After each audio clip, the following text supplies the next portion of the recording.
What is the review of the related literature, অর্থাৎ সম্পর্কিত সাহিত্যের পর্যালোচনা বলতে আমরা কি বুঝি?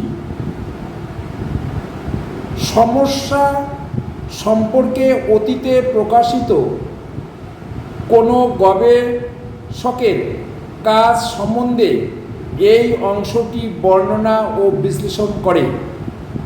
নির্ধারিত সমস্যার উপর ভিত্তি করে বর্তমান সময় পর্যন্ত কী ধরনের গবেষণার কাজ হয়েছে, সাময়িক পত্রিকা, গ্রন্থ, সেমিনার পেপারে প্রকাশিত হয়েছে তা গবেষক পুঙ্খানুপুঙ্খভাবে প্রত্যক্ষ করে তার সংক্ষিপ্ত পর্যালোচনা তুলে ধরবেন।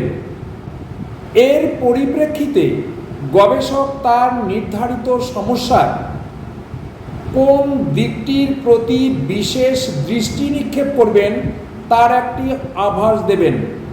এই অংশে গবেষক কি পূর্ববর্তী সাহিত্য পর্যালোচনা করেছেন এবং তা থেকে কি ধারণা লাভ করেছেন, পূর্ববর্তী গবেষণাসমূহ থেকে বর্তমান গবেষণা কোন কোন দিক থেকে পৃথক তা ব্যাখ্যা করা প্রয়োজন। Thank you.